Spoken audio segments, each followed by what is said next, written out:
میں یہ عرض کر دوں کہ حسن اتفاق سے آج میں دہلی میں موجود ہوں اور کسی طرح کے پروگرام کی کوئی اطلاع مجھ کو نہ تھی۔ ابھی صبح کو معلومات ہوئی اور ہمارے سینئر ساتھی برادرم خالد ندوی صاحب نے بتایا تو میرے اندر بھی ایک شوق پیدا ہوا اور قریب ہی ٹھہرا ہوا تھا، تو میں نے کہا کہ میں شریک ہو کر کے اپنے لیے بھی کچھ سعادت کا سامان حاصل کر لوں۔ بہرکیف حضرت شاہ آیت اللہ قادری دامت برکاتہم کا یہ پیغام آپ لوگوں کے سامنے ہے۔ سرزمین ہند کی علمی تاریخ ایسی نابغیر روزگار شخصیتوں کے ذکر سے آراستہ ہے جن کے گلشن حیات کے مطالعے سے بیک وقت تفسیر و حدیث، فقہ و تصوف اور تمام علوم اسلامی کے ساتھ علم و عرفان کی خوشبو عبیر فکر و ذہن کو معطر بنا دیتی ہے۔ ان مغتنم شخصیات علمیہ میں ایک باقدر اور عظیم شخصیت خاندان ولی اللہ کے روشن چراغ خاتم المحدثین حضرت شاہ عبدالعزیز دہلوی کی بھی ہے، جن کی عالمگیر علمی خدمات کے اعتراف میں یہ کہنا بجا ہے: یک چراغست دریں خانہ کے اسپر طوعاں ہر کجا می نگری انجمن ساختہ اند۔ یہ ایک روشن حقیقت ہے کہ متاخرین علماء ہند میں حضرت شاہ عبدالعزیز دہلوی کی عبقری شخصیت تمام علوم اسلامی کے ساتھ خصوصاً علم حدیث کے باب میں سب سے زیادہ معتبر و مستند ہے۔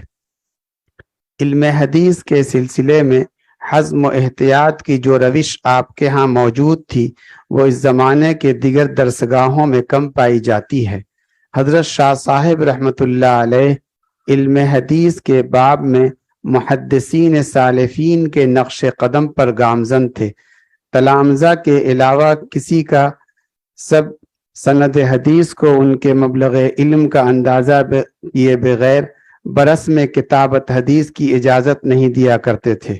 یہی وجہ تھی کہ علم حدیث کے باب میں آپ اپنے زمانے میں شہرۂ آفاق ہوئے اور شائقین حدیث جوق در جوق آپ کی طرف متوجہ ہوئے اور آپ سے علم حدیث کو اخذ کرنا سعادت سمجھا۔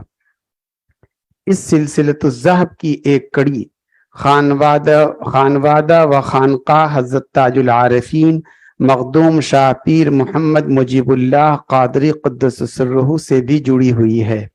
خاندان ولی اللہ سے قدیم روابط اور ان کے خاندان کے علمی وجاہت کی بنا پر خانوادہ حضرت پیر مجیب کے متعدد علماء نے فن حدیث کے شوق میں حضرت شاہ عبدالعزیز دہلوی رحمۃ اللہ علیہ سے رجوع کیا۔ بالاختصاص ان میں فتاوی عالمگیری کے ایک مدون ملا فصیح الدین نقشبندی پھلواروی کے پسرزادہ ملا افضل الدین ہیں، جنہوں نے مکمل درسیات حضرت شاہ عبدالعزیز دہلوی سے پڑھ کر تمام کی۔ بانی خانقاہ کے بڑے صاحبزادے کی اولاد میں حضرت شاہ ظہور الحق محدث کو جو کہ حافظ صحیحین تھے، سند حدیث بذریعہ کتابت حضرت شاہ عبدالعزیز دہلوی سے حاصل کی۔ ان کے فرزند حافظ محمد نصیر الحق عمادی، جنہوں نے اپنے والد کے علاوہ درسیات مفتی محمد ظہور اللہ فرنگی محلی سے تمام کی اور سند حدیث حضرت شاہ عبدالعزیز کے تلمیذ مرزا احسن علی علیہ رحمہ سے حاصل کی۔ دوسرے کاسبین میں مفسر قرآن حضرت مولانا رحم علی پھلواروی ہیں، جن کی تالیف تفسیر احکام القرآن 11 جلدوں میں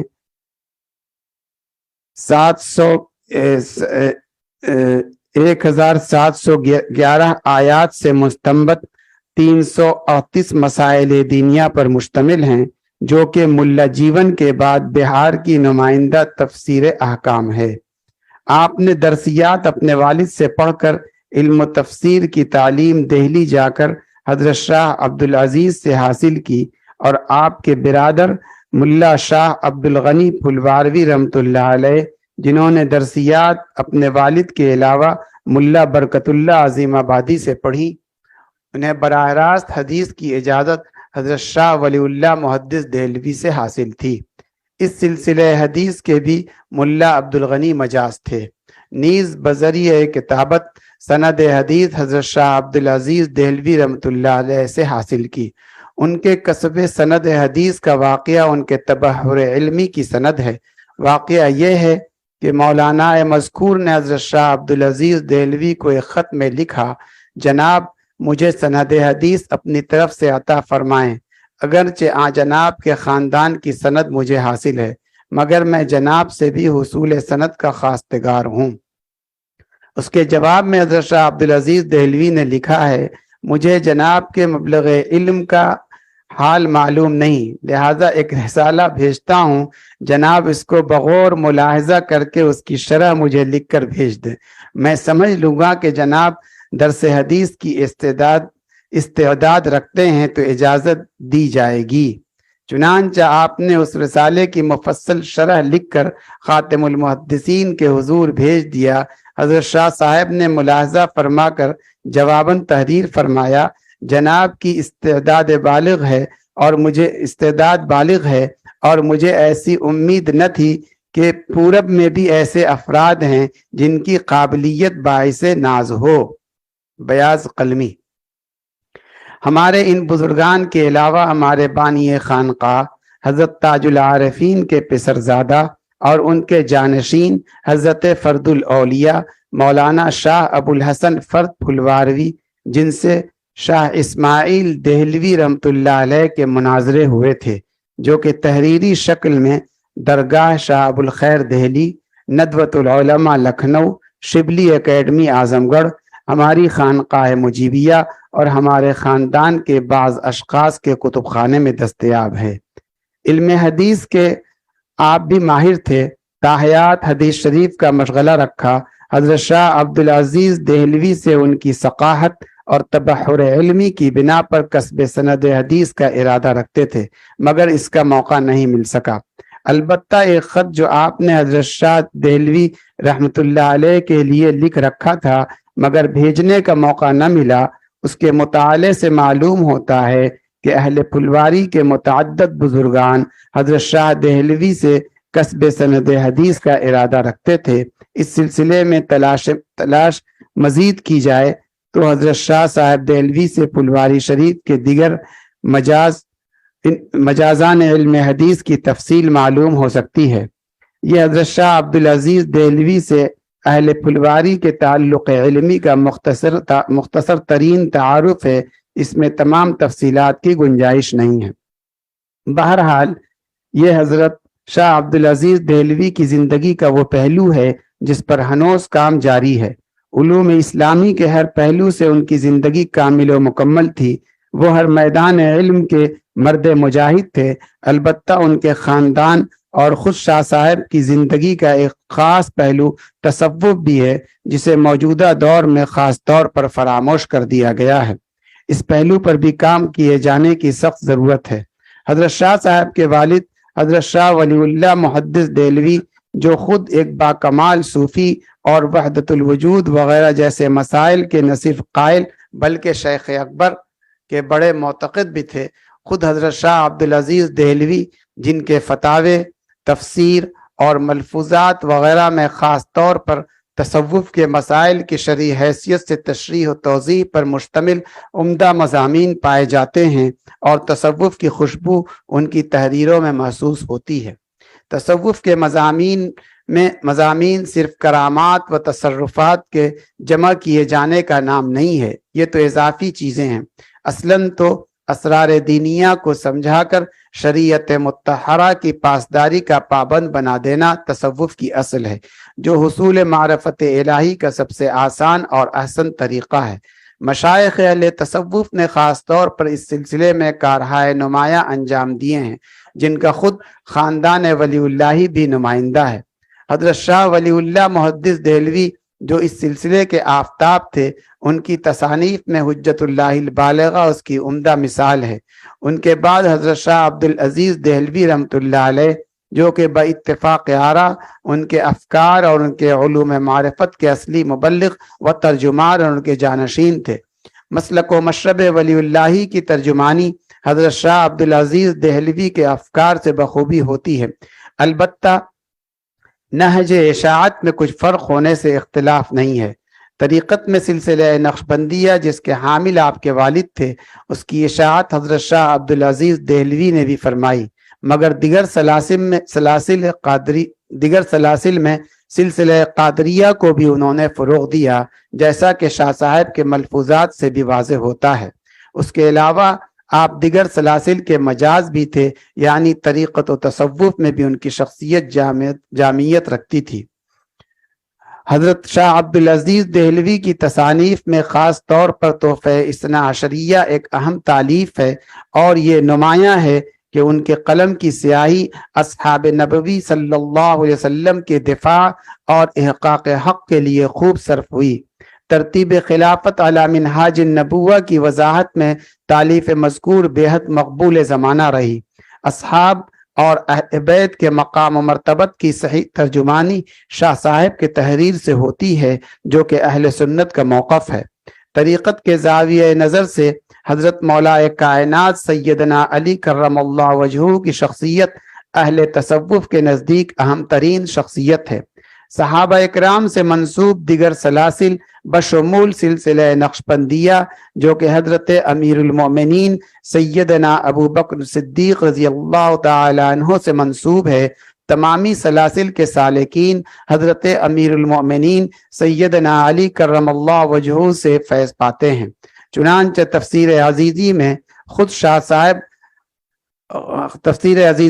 شاہ صاحب عبدالعزیز دہلوی نے تحریر فرمایا ہے، وجود جسمانی حضرت امیر المومنین کے خاتم الخلفاء، صورت کمال ولایت جناب نبوت گشتہ و نور ہدایت عیشا ازاں جلوہ می کرد و شعاع قرب معنی آ جناب عزی روزن نمودار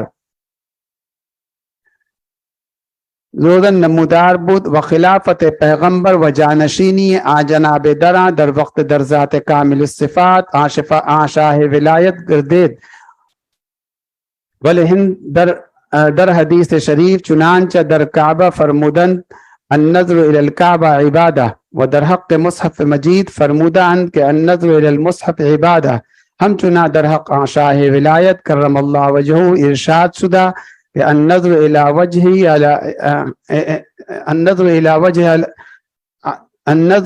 وجہ علی عبادہ، گویا وجود شریف عیشا مثل وجود شریف حضرت نبوت بود کہ تشنگان امت ازاں کے یک منبع سیراب می شدن و ہر حاجت ظاہر و باطن را از ذات عیشا بسبب استجماع کمالات نبوی کفایت می شود۔ اس اقتباس کو پیش کرنے کا مقصد یہ ہے کہ ہمیں یہ معلوم ہو سکے کہ حضرت شاہ عبدالعزیز دہلوی کی مختنب شخصیت شریعت و طریقت کی مجمع البحرین تھی۔ ان کے اقوال جس طرح شریعت کے باب میں مستند ہیں، طریقت میں بھی ان کے افکار سالفین تصوف کے نمائندہ ہیں۔ انہیں صرف شریعت میں ہی نہیں بلکہ طریقت میں بھی خصوصیت اور کاملیت حاصل تھی۔ ایسی جامع ترین شخصیت کی حیات کے تمام گوشوں کو نمایاں کرنا وقت کی ضرورت ہے۔ ان کی زندگی کے کسی پہلو کو بالکلیہ فراموش کر دینا ان کی ہمہ جہت شخصیت میں نقص آوری کا مترادف ہے۔ میں اس سلسلے میں انسٹیٹیوٹ آف آبجیکٹو اسٹڈیز کے سرپرستوں کو مبارکباد پیش کرتا ہوں کہ انہوں نے حضرت شاہ عبدالعزیز جیسی عبقری شخصیت کے گوشہائے زندگی سے موجودہ اور آئندہ نسلوں کو متعارف کرانے کے لیے شاہ عبدالعزیز محدث دہلوی علمی سرمایہ اور فکری میراث کے مرکزی عنوان پر یہ سیمینار منعقد کیا ہے۔ خاص طور پر مکرم و محترم ڈاکٹر منظور عالم و مخلص و کرم فرما شاہ اجمل فاروق ندوی صاحبان تبریک و تہنیت میرے لیے شکر خاص کے مستحق ہیں کہ انہوں نے مجھے بطور پیغام اس سیمینار کے ذریعے اپنی بات پہنچانے کا موقع دیا، فجزاہم اللہ خیرہ۔ میں اس سیمینار میں شریک اصحاب علم و سربراہان انسٹیٹیوٹ کو دعوت فکر دیتا ہوں کہ جہاں شاہ عبدالعزیز دہلوی رحمۃ اللہ علیہ کے مغتنم شخصیت کو بطور کامل شریعت متعارف کرائے جانے کے سلسلے میں ہنوز کام جاری ہے۔ ان کے قدسی تشخص کو صاحب طریقت کی حیثیت سے بھی نئی اور آئندہ نسلوں کو واقف کرائے جانے کا سامان بہم پہنچانا ہمارا علمی و منصبی فریضہ ہے۔ دعا ہے کہ اللہ تعالیٰ اس منعقد سیمینار کو قبول فرمائے اور اس سیمینار سے دور رس نتائج حاصل ہو جو متلاشیان علم کی راہوں میں روشنی کا سامان فراہم کرے۔ آمین یا رب العالمین۔ محمد آیت اللہ قادری، خانقاہ مجیبیہ، پھلواری شریف، پٹنہ، بہار۔ بہت بہت شکریہ مولانا سید مسعود احمد قادری کہ آپ نے حضرت شاہ آیت اللہ قادری کا وقی پیغام پیش کیا۔